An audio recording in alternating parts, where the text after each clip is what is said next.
पैसा पैसा एक ऐसी चीज है जिसकी लालच में इंसान शायद कुछ भी कर सकता है। ऐसा ही कुछ सामने आया 2003 में, जब सिर्फ एक इंसान ने पैसे की लालच में पूरे इंडिया को 30,000 करोड़ रुपए का चूना लगाया।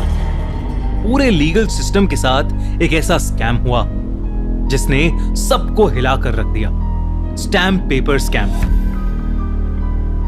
इस स्कैम की कहानी शुरू होती है अब्दुल करीम तेलगी नाम के एक आदमी के साथ। तेलगी के पिता रेलवेज में काम करते थे और जब तेलगी की उम्र 7-8 साल की थी तभी उनके पिता की डेथ हो गई। उसके बाद उनके परिवार की फाइनेंशियल कंडीशंस बेहद खराब हो गईं। इतनी खराब कि तेलगी और उसके दोनों भाइयों ने कर्नाटक के खानापुर रेलवे स्टेशन पर फल और सब्जी का ठेला लगा दिया। इसी से उनके घर की रोजी रोटी चलती थी। लेकिन इन सब के बीच तेलगी ने बड़ी मेहनत करके पढ़ाई की और अपनी ग्रेजुएशन कंप्लीट की। जॉब ढूंढने के लिए तेलगी कर्नाटक का अपना छोटा सा शहर छोड़कर सपनों की माया नगरी मुंबई में आ गया। मुंबई जाते ही तेलगी की सेल्स के रोल में एक जॉब लग गई, मगर खराब परफॉर्मेंस की वजह से तेलगी को उस जॉब से निकाल दिया गया। इसके बाद उसे एक बड़े से गेस्ट हाउस में मैनेजर की जॉब मिल गई। उस गेस्ट हाउस की शान और शौकत देखकर तेलगी के मन में अब ढेर सारा पैसा कमाने की चाह उठने लगी थी। उसे पता चला कि सऊदी अरेबिया जाकर लोग खूब पैसा कमा रहे हैं, इसलिए वो 1986 में सऊदी अरेबिया चला गया। वहां जाकर भी तेलगी ने कई सारी जॉब्स की, मगर वो बुरी परफॉर्मेंस की वजह से उन सब जगहों से निकाल दिया जाता था। लेकिन इस दौरान वो कुछ ऐसे लोगों से मिला जो इंडिया से फेक यानी जाली डॉक्यूमेंट्स जैसे पासपोर्ट, वीजा बनवाकर सऊदी अरेबिया आए थे। ये सब फेक डॉक्यूमेंट्स इंडिया के कुछ ट्रैवल एजेंट्स बनाते थे, जिसके लिए वो लोगों से खूब सारे पैसे चार्ज किया करते थे। ये सुनकर तेलगी का दिमाग चल पड़ा। उसे ढेर सारे पैसे कमाने का शॉर्टकट मिल गया था। तेलगी मुंबई वापस आ गया और उसने अरेबियन मेट्रो ट्रैवल नाम की ट्रैवल एजेंसी शुरू कर दी। ये कंपनी उन लोगों की मदद करती थी जिनके पास सऊदी अरेबिया जाने के ना डॉक्यूमेंट्स होते थे और ना ही वो खुद जाने के लिए एलिजिबल होते थे। अब्दुल करीम तेलगी ने ऐसे लोगों के कागज की हेरा फेरी करनी शुरू कर दी, जिससे उन्हें इमिग्रेशन क्लियरेंस मिल जाता।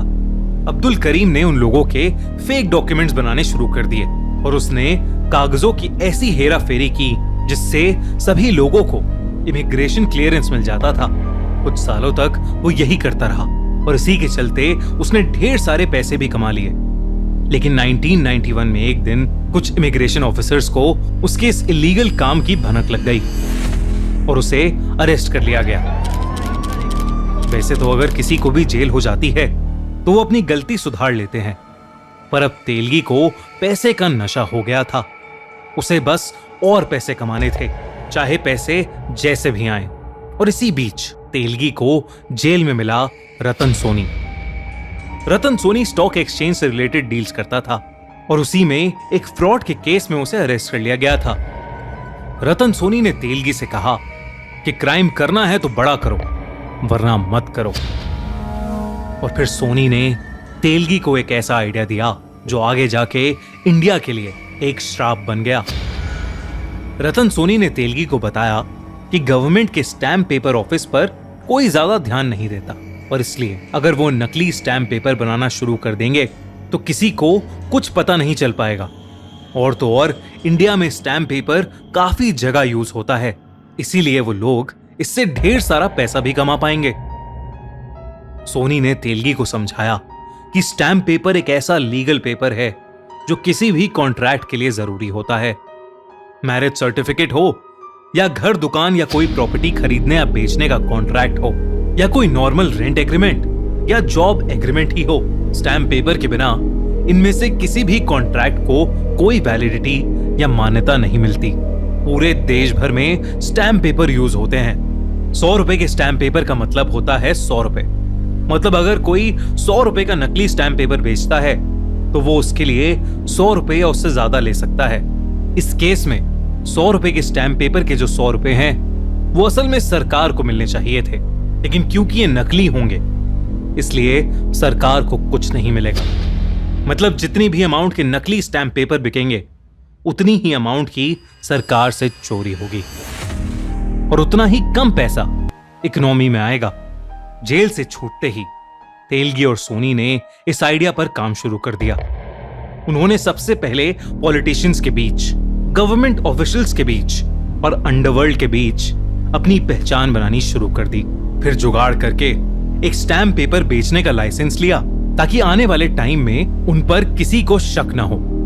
नासिक में इंडियन गवर्नमेंट की इंडियन सिक्योरिटी प्रेस थी, जहां स्टैम्प पेपर प्रिंट हुआ करते थे। जब वहां की मशीन्स जंक हो जाती थी, यानी काम करना बंद कर देती थी, तो उनका ऑक्शन यानी उनकी नीलामी कर दी जाती थी या फिर उन मशीन्स को भंगार में बेच दिया जाता था।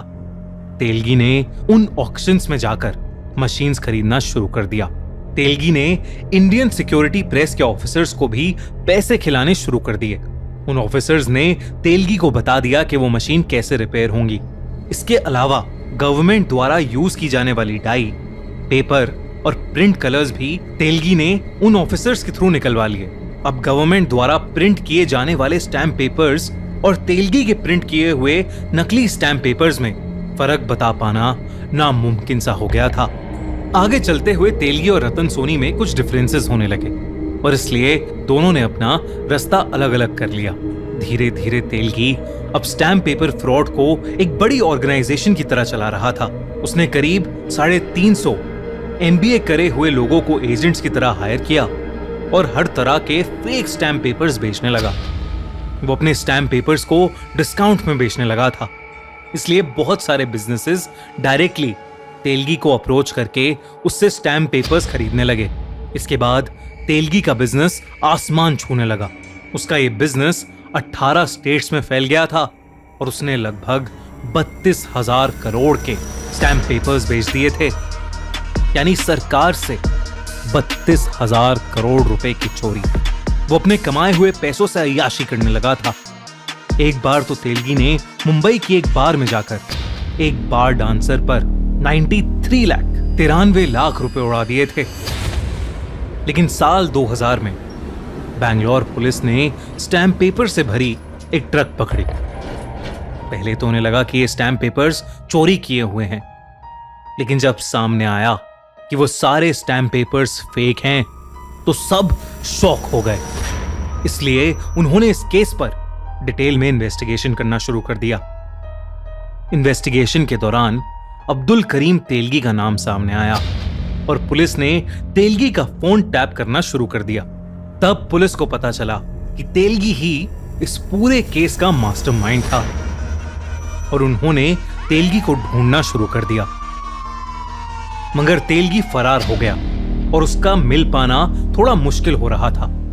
तभी एक SIT यानी स्पेशल इन्वेस्टिगेशन टीम बनाई गई और पता चला कि तेलगी ये स्कैम 1994 से कर रहा था। टिप मिली कि तेलगी अजमेर शरीफ दरगाह जाने वाला है और तब SIT ने फाइनली उसे पकड़ लिया। तेलगी को अरेस्ट किया गया, लेकिन तेलगी से पूछताछ के दौरान एक SIT ऑफिसर का मर्डर हो गया, जिसके बाद यह केस CBI को ट्रांसफर किया गया।